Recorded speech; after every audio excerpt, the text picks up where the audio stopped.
Assalamualaikum warahmatullahi wabarakatuh. Perkenalkan, nama saya Nur Faiza MS, NIM 2106055502047 dari kelas B. Tugas pengantar ilmu sejarah dan IPS.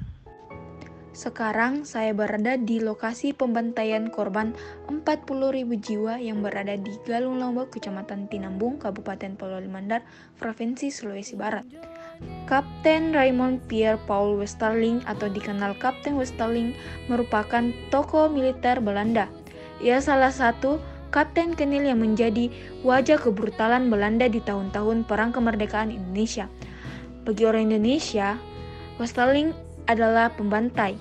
Ribuan orang di Sulawesi Selatan menjadi korban pasukan khusus Baret Hijau Kenil Depok Spesial Trepen yang dipimpin Westerling. Tragedi ini meninggalkan luka sejarah yang sangat mendalam bagi masyarakat setempat. Sementara, bagi banyak tentara Belanda, Westerling adalah legenda sosok komandan dari pasukan khusus yang sangat ahli berkelahi dengan tangan kosong dan juga menggunakan pistol. Pada dasarnya, metode dan pola operasional pasukan Datasemen Special Troepen di bawah pimpinan Westerling di daerah Sulawesi Selatan pada umumnya relatif sama, di mana tujuan mereka adalah meredam perlawanan dari berbagai kelas karat. Tepat pada tanggal 5 Desember 1946, Westerling dan 20 pasukan Datasemen Special Troepen tiba di Makassar. Dan Westerling membagi menjadi dua kelompok, di mana pasukan satu di bawah komando Westerling dengan sasaran menjalankan strateginya di Makassar, Parepare, Pule Bangkeng, dan Supa. Sementara pasukan 2 dipimpin oleh Promolen dengan sasaran tujuan ke daerah Mandar. Sesampai di Mandar pada akhir Januari 1947, tindakan yang diambil yaitu mengeksekusi kurang lebih 30 orang pejuang yang data-datanya diambil dari Levis di Makassar. Pejuang-pejuang atau MM yang mendorong mereka ekstremis yang dianggap sangat moron.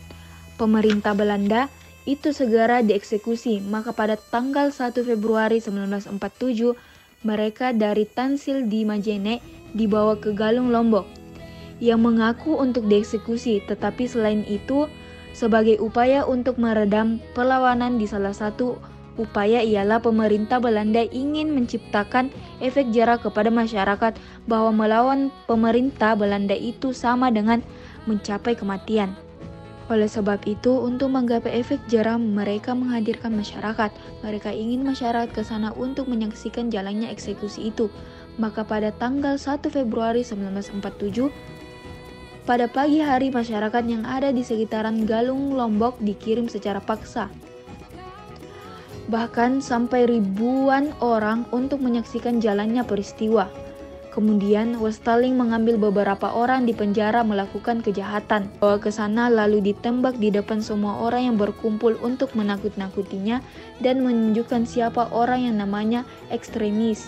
Peristiwa tertembaknya 3 pasukan Datasemen Special Troepen menjadi pemicu sehingga Vermeulen sebagai pemimpin sangat geram dan spontan memerintah kepada anak buahnya untuk membombardir kumpulan warga sipil Mandar yang saat itu berkumpul di daerah Galung Lombok yang dianggap sebagai wilayah pergerakan para kelaskaran. Tembakan senapan otomatis membabi buta menerjang ke dalam kerumunan warga yang meradang ketakutan. Ratusan rakyat Mandar tumbang diterjang peluru lalu menggelepar ke bumi bagai binatang sembelihan. Tujuan datangnya Westerling ke Galung Lombok karena ingin menjajah ulang agresi militer 2 oleh Belanda sekitaran tahun 1948 sampai 1949. Makanya Belanda mau menaklukkan beberapa daerah yang dianggap lemah, salah satunya Sulawesi Selatan.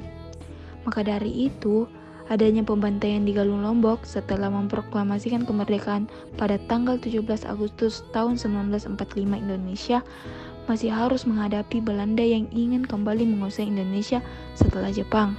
Di sini dapat kita lihat nama-nama korban pembantaian Westerling.